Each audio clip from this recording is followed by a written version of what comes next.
बहुत समय पहले की बात है। सत्यगढ़ नामक राज्य में एक प्रतापी राजा वीरवर्धन शासन करता था। उसके दरबार की शोभा उसकी 7 रानियां थीं। रानी चंद्रप्रभा, रानी कमलिका, रानी सौम्या, रानी इंदुलेखा, रानी मालविका, रानी यशोधरा और सबसे छोटी रानी, रानी विशाखा। राजा सब रानियों को बराबर स्नेह देता था, पर रानी विशाखा से उसका विशेष लगाव था। विशाखा बुद्धिमती थी, शांत स्वभाव की और बहुत ही धर्मपरायण थी। लेकिन एक बात ने राजा को बेचैन कर रखा था। विवाह के वर्षों बाद भी उसकी कोई संतान नहीं थी।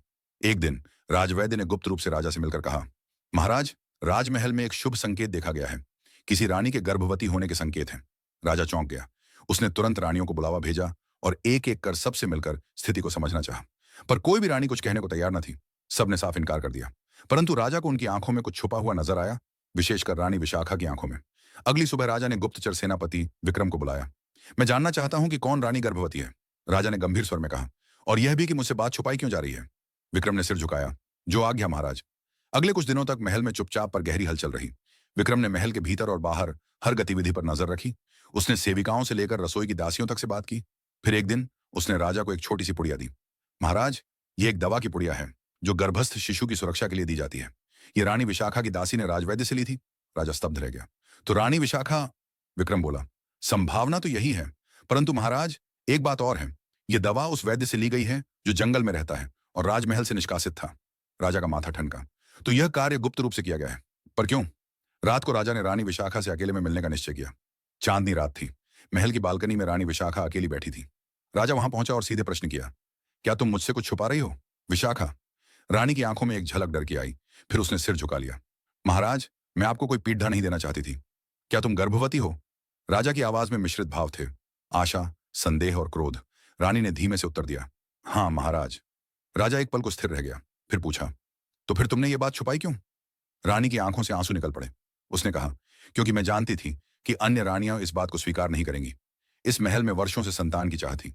यदि पता चलता कि केवल मुझे गर्भ का वरदान मिला है, तो शेष रानियां मुझसे ईर्ष्या करेंगी और शायद मेरे शिशु को भी खतरा होता। राजा कुछ सोच में पड़ गया। रानी विशाखा की बातों में तर्क था, पर उसे विश्वास नहीं हो रहा था कि इतने महीनों से उसकी आंखों के सामने यह बात छुपी रही। क्या यह मेरा ही पुत्र है? राजा ने अचानक पूछा। रानी विशाखा का चेहरा फक पड़ गया। उसने राजा की ओर देखा। उसकी आंखों में एक ठहरी हुई पीड़ा थी। क्या आपने मुझ पर यह प्रश्न किया महाराज? राजा को अपनी बात पर ग्लानि हुई, लेकिन उसने कहा, मुझे सच जानना है रानी, क्योंकि यह बात अब राज का विषय नहीं रहा। राज्य का उत्तराधिकारी उसमें समाहित है। कुछ क्षण का मौन रहा। फिर रानी ने एक छोटी सी डिबिया राजा के सामने रखी। उसमें एक पत्र था और एक ताबीज। जब मैंने यह ताबीज पहना था, रानी बोली, तब संत वैष्णव बाबा ने आशीर्वाद दिया था, यह ताबीज तुझे वह दे देगा जो वर्षों की तपस्या से भी नहीं मिलेगा। और उसी दिन से मुझे गर्भ के संकेत मिलने लगे। राजा ने पत्र पढ़ा, जिसमें संत ने स्पष्ट लिखा था कि यह गर्भ दिव्य आशीर्वाद का परिणाम है और रानी के पति ही इसके पिता हैं। राजा की आंखें नम हो गईं। उसने रानी का हाथ थाम लिया। मुझे क्षमा करो रानी, मेरा संदेह मेरा शत्रु बन गया था। पर कहानी यहीं खत्म नहीं होती। कुछ दिन बाद रानी कमलिका की दासी ने गुप्त रूप से विक्रम से मिलकर एक चिट्ठी दी।